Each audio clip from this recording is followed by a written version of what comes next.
Thank you for attending the recorded version of financial goal setting. My name is Andrea Colleen, and I am the Outreach Coordinator at Consumer Credit Counseling Service, and I will be your presenter today. Credit Counseling Service of Rochester has been in the Rochester area since 1970. We are a local nonprofit organization. Our address is at 1050 University Avenue in Rochester, New York.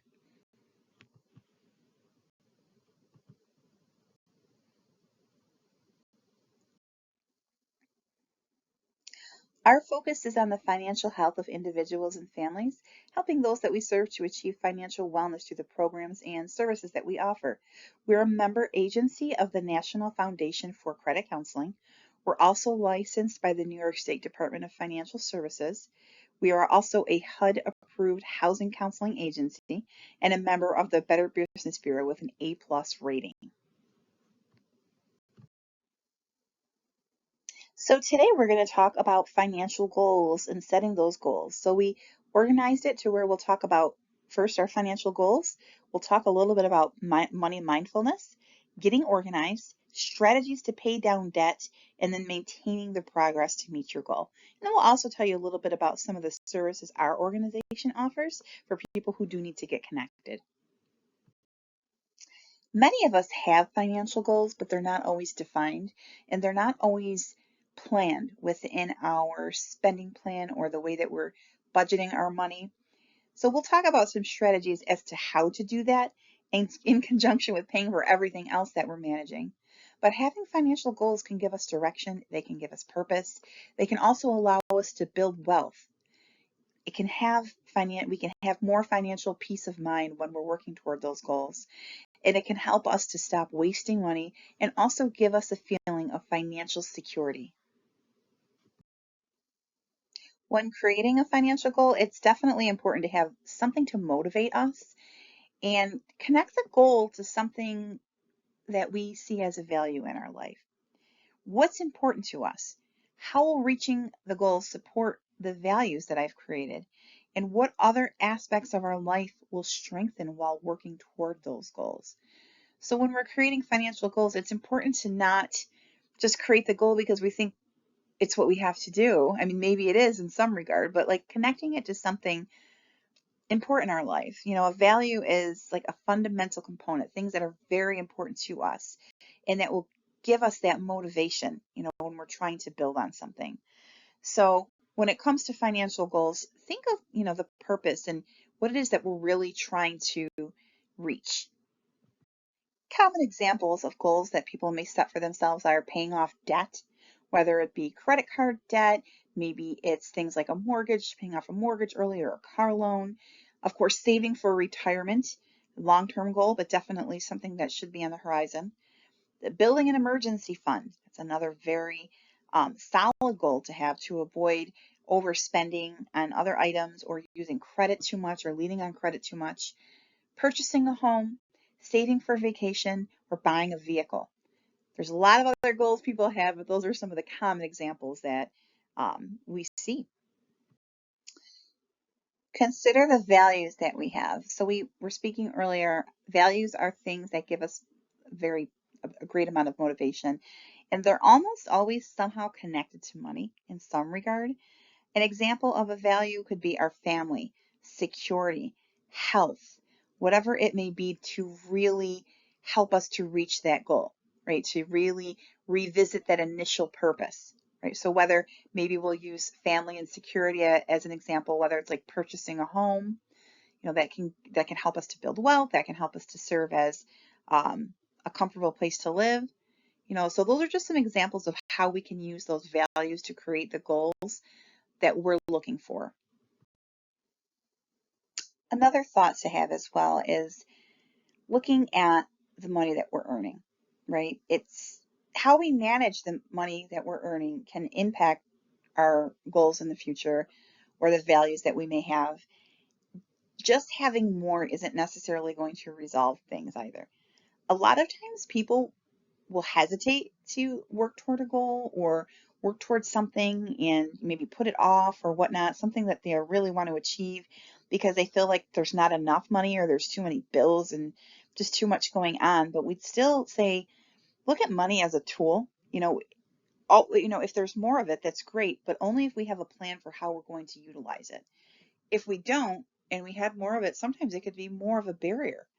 So just a few ideas as when we're looking at the funds we're earning, to not be intimidated, to move forward, to just, create that motivation. Even if we feel like there's not enough, the funds that we're earning can help us reach the goals that we're trying to reach, but there must be some sort of plan behind it. Consider the outcomes that we desire.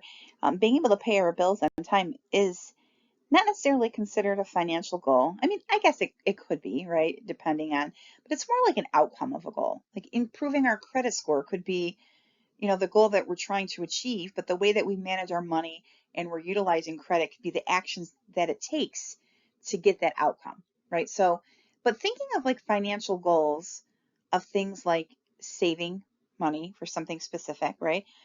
Home, vehicle, property, things like that. So I guess our point with this slide is just saying, look at the financial goal that we create, and not only can we reach that goal, but there's other outcomes, positive outcomes that could really come out of that. Even being more mindful with the way that we're spending our money, being more aware of transactions in our bank accounts, or even errors, finding errors easier because we're more, I'm going to use the word mindful again, of like how our money is being spent. Okay, so just a little food for thought with that slide. When it comes to an organized method of not only developing financial goals that we might be trying to reach, but attaining them, if we break them down into different components, it can help us to establish a savings pattern for them. So when we're developing our goals, we want them to be SMART goals, right? So that means that they are specific, measurable, attainable, relevant, and time related. So a specific goal would be what we are trying to reach. What is it that we're trying to do? Measurable would be the amount that we're trying to save. Attainable and relevant kind of go together depending on what we are trying to achieve and how it would, impact the goals that we're trying to reach and help us confirm the values that we have. And time related is just how long is it going to take me to reach that goal. So when it comes to time related, we can have short term, which is less than a year, midterm, which is 1 to 5 years, or long term, which is more than 5 years. So on our next page, we'll show you how to break it down a little further.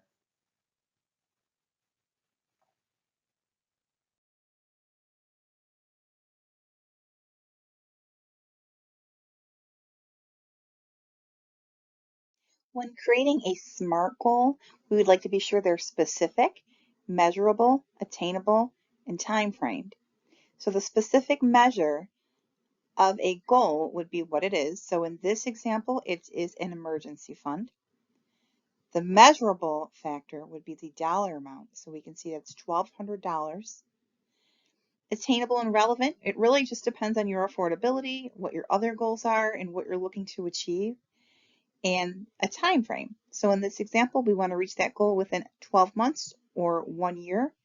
So with that being said, we would need to set aside $100 per month to reach that goal, and create it and treat it as if it were a monthly bill that we're paying.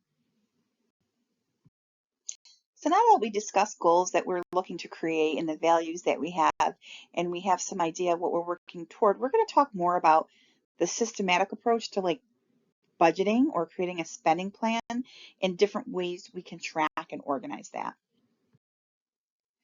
When it comes to creating a spending plan, what we want to do now is organize our expenses. So we're going to provide a balance sheet just so that we can kind of see an idea of like income coming in versus income going out. On the page, you can see a very basic example of a balance sheet. But depending on how you're viewing this, you can click on the link available, or you can scan the QR code. This will bring you to a digital version of the balance sheet. We will also be providing PDFs to your employer or whoever is hosting this event for you if you prefer the manual written version.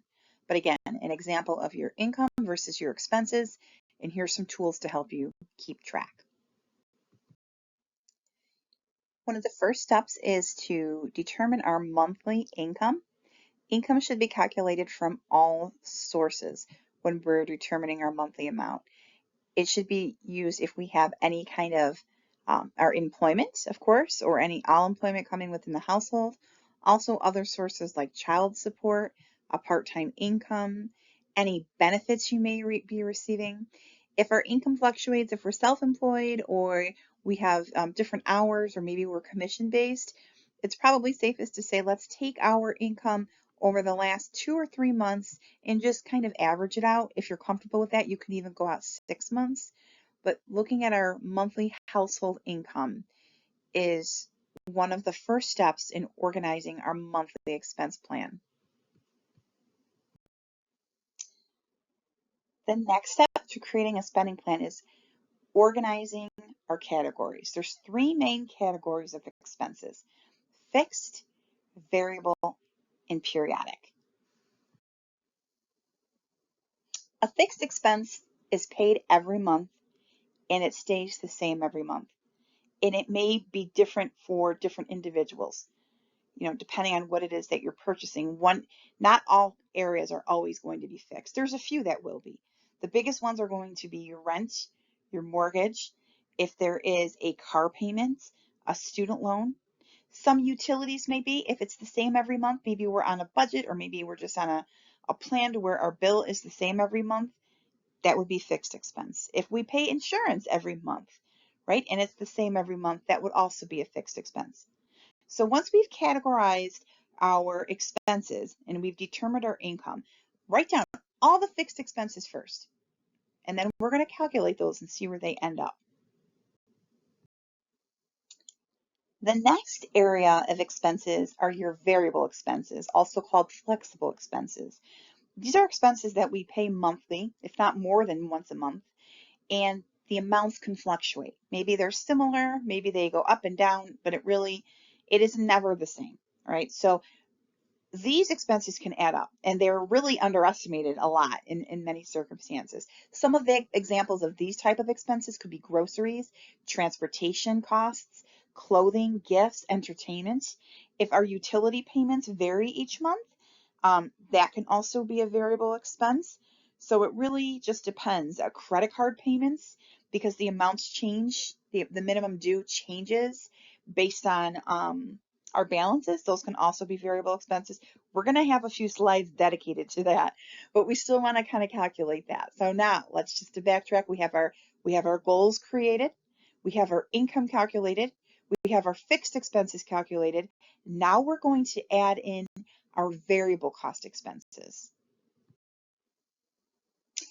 Calculating the variable expenses can be a little tricky because the balances do tend to change. So just a few tips. Try to fix the amount every month the best that we can. It might take some time to get there, but give ourselves like a budget or a limit, for example, for groceries, like a weekly spending limit for groceries or transportation or entertainment.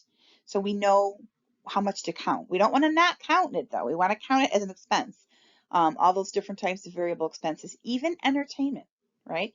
And we want to track whether we use our bank statements, whether we're going back into, our mobile banking, a credit card statement, like what kind of expenses do we have? Even receipts.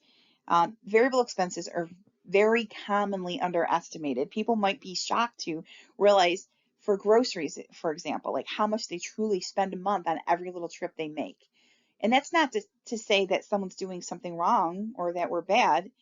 What the purpose is of just really organizing our expenses is to help us look at the goals that we're trying to reach and just look at things in a different way, just to get a true cost of what we're spending. And if we are able to make changes to make, things cost a little bit less or get to a goal a little bit quicker, great.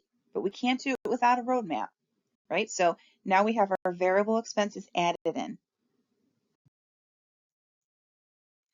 Sometimes using certain apps to help you with tracking things is a helpful tool to kind of keep people on track if you are into managing things digitally. So we don't want to recommend like specific apps, but these ones are really popular. So, you could do whatever one you want. You can use your own system. But there's one here with Daily Budget that a lot of people like to utilize. This kind of gets things organized for you, and it's a free service. Another one a lot of people really like too is the You Need a Budget. YNAB. This is something where you can kind of keep track of everything, and they have a free version. There is a paid version as well, so you want to, make sure we're aware of that. And then another one called Every Dollar, which is put out by Dave Ramsey. Again, this is focused on like zero-based budgeting, and if you want to learn a little bit more about some different apps and things like that, these are a few that could be helpful. Many people might have thought, okay, our budget's all set, it's all done. We have our goals, we have our income, we have our expenses. But there's one very important category that most people tend to forget, and that's our periodic expenses. Periodic expenses can be expected or they could be unexpected, but a lot of times, even if they are expected, we don't know how much the cost is going to be and when it will occur. All right, so we're going to talk about a little bit of a plan for those. I wish there was a perfect plan to say, save exactly this much per month, but that's where we're going to dive deep into, what we're trying to achieve and what our expenses look like. They're really left out of a budget very commonly. And the danger of this, even though we know it should be there sometimes, the danger of this is that not only do we forget to save for them, but when we're not setting aside money for things like car repairs, medical expenses, we can even call it like an overall emergency expense, or maybe bills that aren't due every month. Maybe they're due every quarter, or, different times of the year, like property taxes, insurances, things like that. The danger is it looks like we have more money than we do. And we could be making affordability decisions or taking on debt when it could be really not affordable for us. And it's very easy to get overextended with debt. So not only can the periodic set asides help us to see what's truly affordable, and we can have that money or some of it, so we're not dependent on using credit or loans to get us out of emergencies, but it gives us a better picture of where we stand financially and helping us to reach those financial goals that we've been trying to achieve. When it comes to organizing periodic expenses, here's a few tips. Number one, we want to try to determine our annual spending amount. This will give you an idea of how much we need to set aside per month or per pay period, however it works best for you. Step two, break down the cost per month. So take that annual amount, divide it over 12 months, and determine what you would need to save every month. Step three, add it to your budget as if it were a monthly expense. This way, you can organize your budget and save specifically for that item. Step four, break it down per pay period and have that amount automatically deposited into a specific bank account. This way, it's set aside, you leave it alone, and you can utilize it as needed. Here is an example of how to set aside funds for periodic emergencies. So in this example, we are setting money aside for car repairs. The amount that we're setting aside is $800 per year. So as you can see down here, 800 over 12 months is $67 a month. 800, if we did a biweekly pay period, whatever your pay period would be, is $31 with each pay period.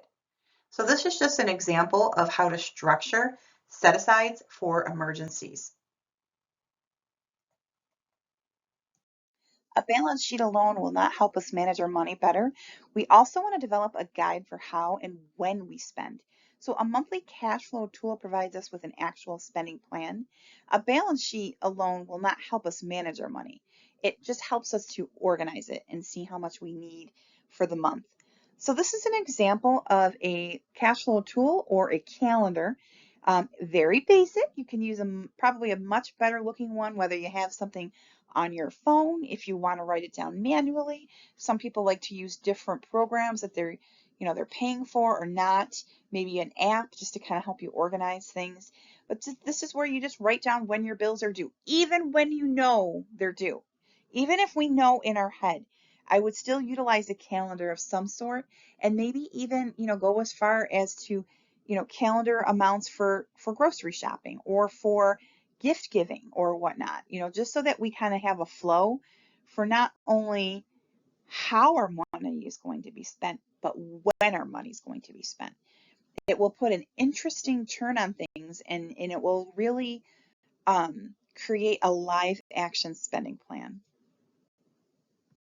So at this point, we've talked about goals. We looked at our income. We've organized our expenses to within the three categories, meaning fixed, variable, and periodic. Now we're going to look at everything and pull it all together. We're going to look at our income compared to our monthly expenditures and see where we fall. Another thing too is the goals that we have. So if my goal was to save a certain amount of money per month to reach something, over the course of the year, or an expense over the course of the year, I also want to list that as an expense.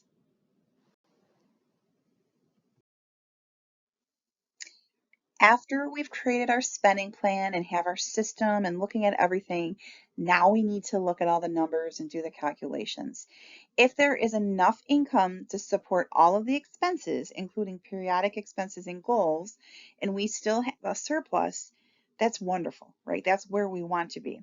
We will say, have a plan for that surplus, even if this plan is spending it on something that you feel like buying every month.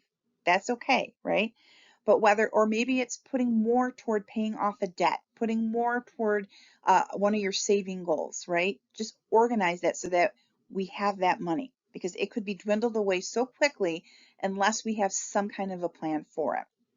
Now, if we have a deficit, that's not uncommon. And I don't want people to panic. I just want us to be aware. The way to resolve a deficit is to bring awareness to it.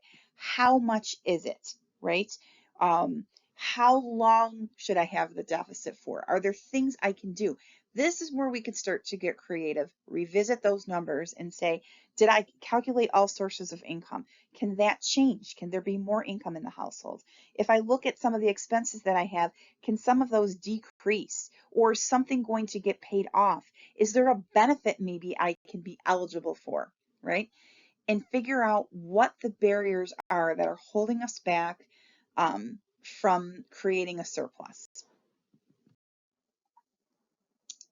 Common barriers that people experience. One of the biggest ones is being overextended with debt. One of the goals that many people have is to start to pay off some debt and to start to pay off some credit card debt. It's not, or other debt, but it's not uncommon. But I would really try to learn what options you have when you're trying to repay that debt. Start to really read your statements, look at your interest rates, your payments, your credit score, and we'll talk about that a little further into the program here. But that is a common barrier. We can offer assistance if people need some counseling to figure out what they can do to resolve that type of debt.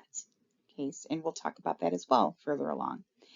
Unexpected change in income. Maybe there is a reduction in income, a reduction in someone else's income within the household. Maybe there was a benefit that we qualified for that we no longer qualify for, therefore making our income lower. Rise in unexpected expense. So this could be, and well, it could be really in any expense, but this could be a car repair that caught us off guard, a home repair, a medical expense. This could just be the commonality of increasing expenses around us, like groceries and transportation and more. Another barrier could be not having enough savings, kind of circling back toward usage of credit or over usage of credit. Most people will have some debt at some point in their lives. It's not the worst thing to face. It is if it's stopping us from proceeding with reaching financial goals, or if it's causing us unnecessary stress or anxiety, allowing us to not focus on, what we're really trying to achieve through creating these goals and managing our finances. So I just wanted to review common barriers that people experience and just some ways to try to work through them. Now we're going to tie it all together and just talking about different ways to reach our goals and to create a system to visit our numbers and see how we're progressing with the goals that we've created. When it comes to reaching goals, we are 90% more likely to reach these goals if they are written out, if they are planned within our budget, if we continuously review how we're progressing with saving for those goals and consistently linking them to our values to create that motivation to reach the financial goals that we're trying to achieve. They need to be more than a wish, and having a clear timeline as far as like how long it will take, how much money we need, it can really make it real and motivate us to continuously try to reach for the goals that we're trying to achieve. We did mention this earlier, but another strategy to allow us to just stay organized and really view what kind of money we have coming in versus going out is to kind of have separation, planning out our paycheck. A lot of people will have the funds directly deposited into separate accounts. Maybe there's an account that you use just to pay your fixed expenses. Maybe there's an account that you're using for variable expenses. A lot of people that we're working with have accounts that are designated just to pay off their debt, meaning out of every pay period, they have a specific amount of money deposited into an account, and that all goes toward their bills. We still need to, look at what we're trying to achieve. We still need to look at our incoming versus our outgoing and count for all the expenses that we need. But when we're linking it to like a calendar system and even further, maybe a specific account system, this could be a really helpful tool just to kind of separate things. Again, putting it on autopilot so that we can progressively um, save. If there's one piece of advice that I can give anyone to really have a better sense of control over the way our money's being used is to create some mindfulness around spending. Mindfulness around anything is good, right? Mindfulness just about the way we're living, the choices we're making, but it has a lot to do with the way that we're utilizing the funds that we're earning, being present with our money, spending and spending, noticing about how like different choices, spending choices make us feel and like maybe when they seem to be occurring more. It's not that it's a bad thing to spend money and buy things we need or even want or even will create some happiness at that time. It's just that we don't want to continuously, create habits to do that. And there's a lot of distractions in this world and a lot of the way things are set up is really designed to get us to spend money. So even if it's little changes and just making ourselves aware, maybe it means I check my bank account more often. I check my credit card statements. I keep my receipts in the same spot, um, and keep an eye on like where my expenses are going. Maybe I can track what I've purchased through different apps. If I have like a different app that I'm purchasing through, or I'm a member of somewhere like a delivery service or something like that, where you can kind of go back and see what purchases we've made. That could be a little scary, but it it's a good activity, and it helps us to create that mindfulness so that we can work toward reaching the goals that we want to reach, even if the goal in itself is helping us reduce stress and just thinking more clearly, especially when it comes to our money choices. And after we've looked at our budget, we've looked at our income, we've looked at the goals that we're trying to reach and the way that we're spending money, a positive mindset will really do anyone well, even in the midst of overwhelming frustration. I mean, we've all had those challenges. I think most people have had, some sort of financial setback or challenge, and that can make us stronger in some regard. That can teach us, not that we want anyone to have to experience that, but to really, just to be aware of that. So think about like what's important to us again. Bring those values forward. Envision yourself achieving the goals that we have set up for ourselves, and not just for ourselves, but the people around us it will impact, and the example we're setting for others, whether it's our children, whether it's other members of our family or friends, and how we can progress in that. So having that positive mindset overall is a really healthy habit to create, specifically when we're talking about spending the dollars we're earning. we're going to shift the topic to some strategies to pay down debt. Paying off debt and becoming debt-free is usually in people's goals, at least top three, when it comes to managing money. So I thought we'd just share a few slides and ideas on ways to manage that or ways to motivate ourselves to plan that out.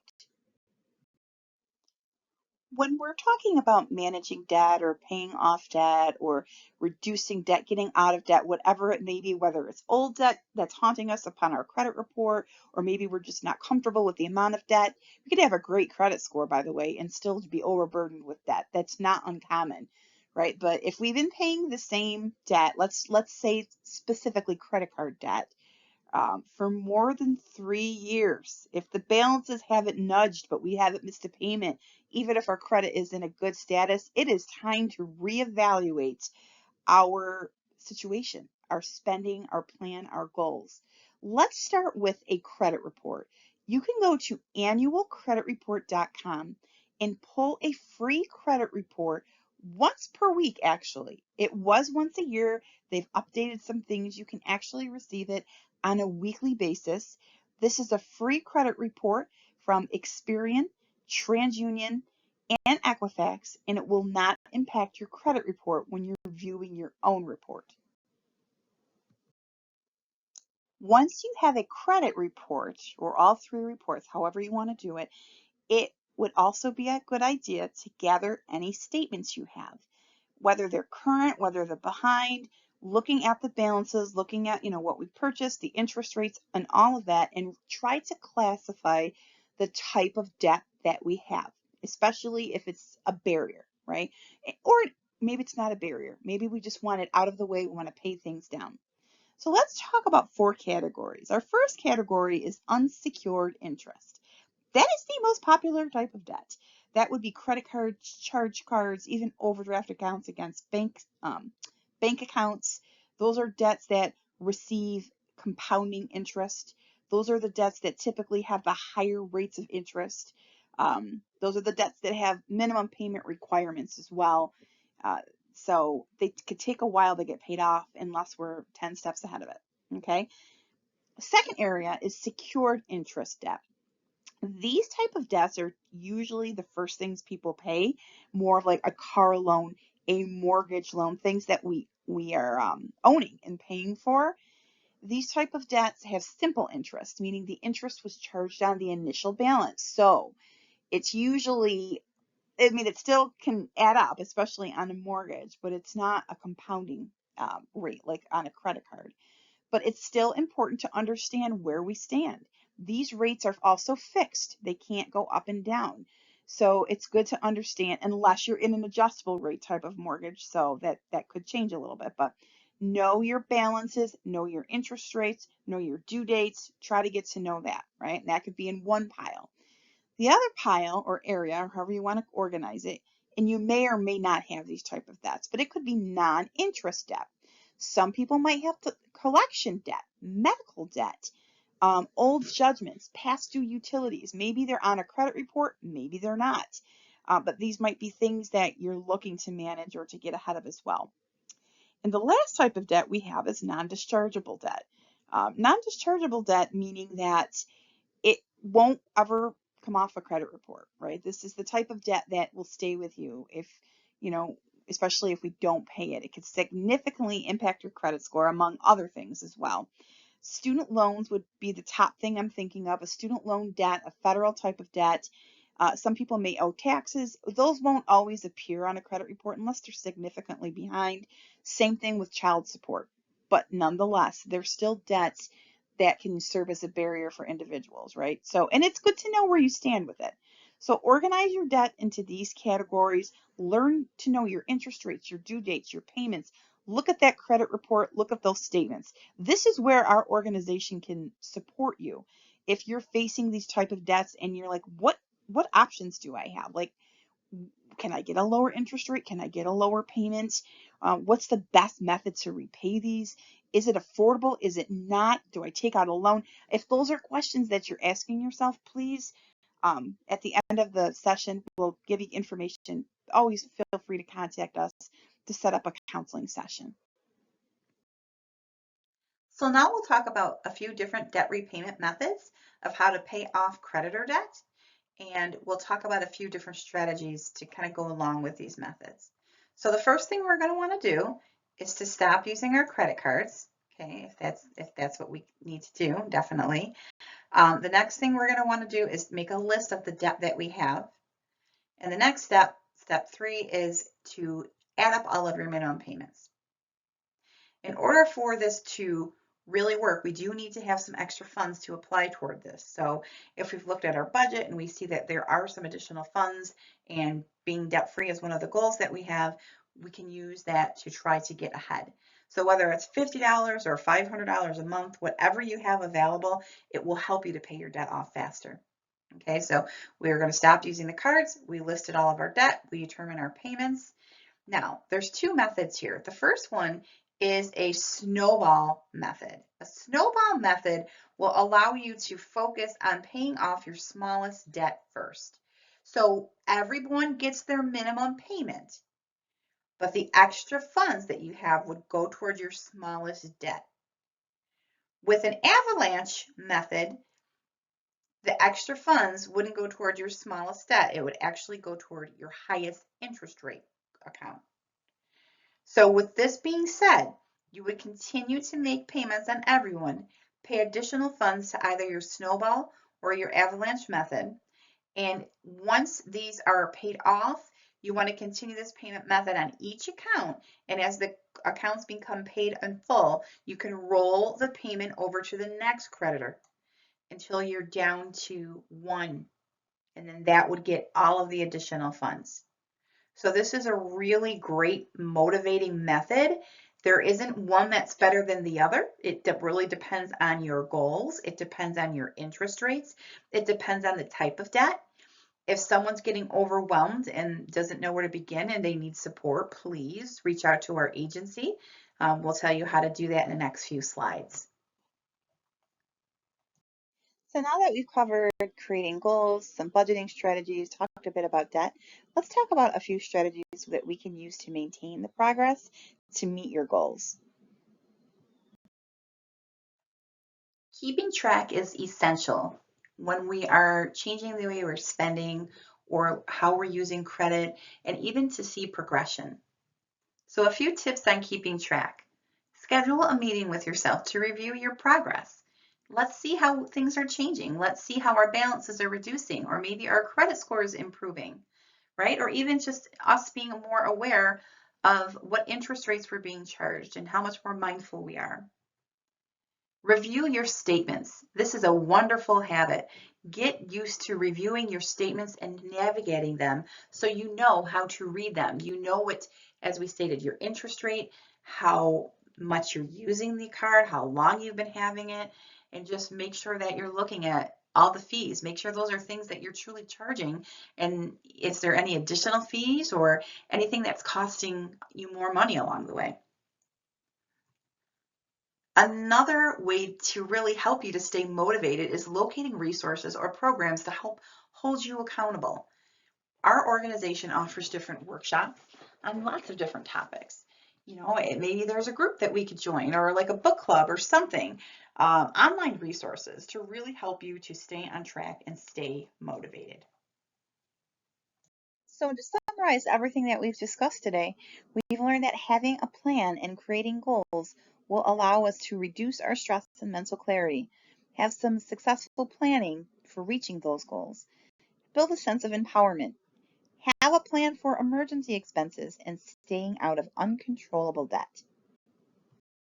Now we'll talk a bit about how the nonprofit counseling agencies can help you achieve goals through financial management.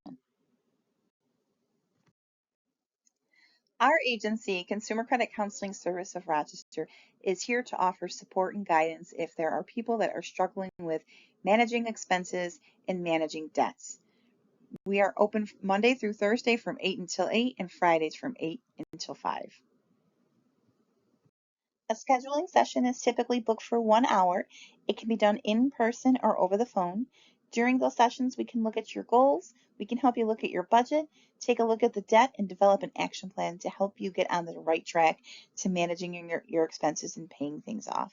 We do have programs to help people consolidate their debt, as well as reducing interest rates and helping people get current, among other programs to really help them manage their financial goals. At the very least, you would feel organized and in control. If you would like to set up an appointment, you can contact us via phone, or depending on how you're viewing this presentation, you can utilize the active link that is upon the slide, or you can take a photo of the QR code. This will bring you directly to the appointment page. Thank you for taking the time to listen in on this workshop today. We do hope it was helpful and it got our minds going about different strategies of savings when it comes to goals and really helping us reach a level of financial peace of mind. Again, here's our contact information. Depending upon how you're viewing, there is an active link to complete an evaluation. You can utilize the link via SurveyMonkey, or you can scan the QR code and it will bring you directly to the page. There's just a few final questions to complete that evaluation. So thank you very much for taking the time to listen in today.